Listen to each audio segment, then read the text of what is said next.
And well, we know where it ended up. Yeah, I had a bit of green and ideally the wind that I felt like I actually hit a pretty nice first shot, and it just never came out of the sky. And I was surprised to see it so severely on the downslope. You know, if it had come down in the middle, it was a pretty cake shot. As long as I carried the rough and landed on the fringe or just on the green, I thought it'd be somewhere in the 5 to 6 foot range. And then when it was tracking, it was right on line. I'm like, wow, this, it hit the pin and went in. And I did what I could do and relied a bit on luck there for it to actually drop. Entertaining as always. Thank you. Appreciate it. Gordy, you said you played a lot back home from 7 to noon until the heat became unbearable. Does that help on a day like this? And just how tough was it to maintain that mental focus? Water, Gatorades, Over. Does he think he went through? Yeah, no, I drank a ton of my Live Pure hydration packets. I think you can't overdo it.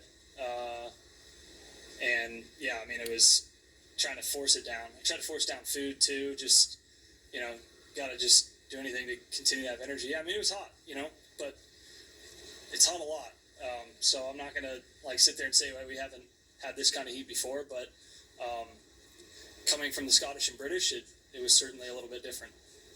Was it a drastic difference with the grains today compared to the last previous days? I was surprised. I thought they were potentially a little slower today than yesterday, and I wasn't expecting that. I left 2 putts short on line on the first 2 holes, and I didn't think, when I struck them, I didn't think they were short. And they were actually faster than I thought they would be yesterday after all that rain in the morning.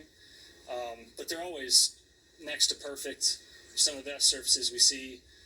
And I don't think they're going to get slower as we get into the weekend. But if anything, I thought they were maybe like a half a foot slower today. Jordan, you mentioned showing up your practice regimen going into tomorrow's round.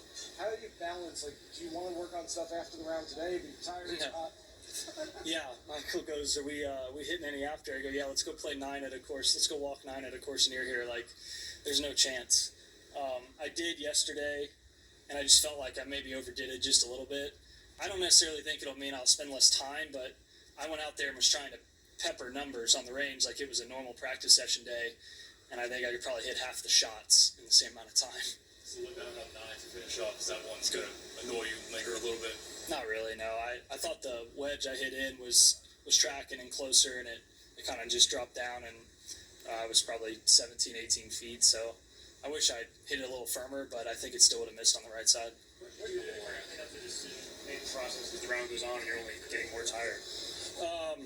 I didn't really, to be honest. I just hit a couple better shots.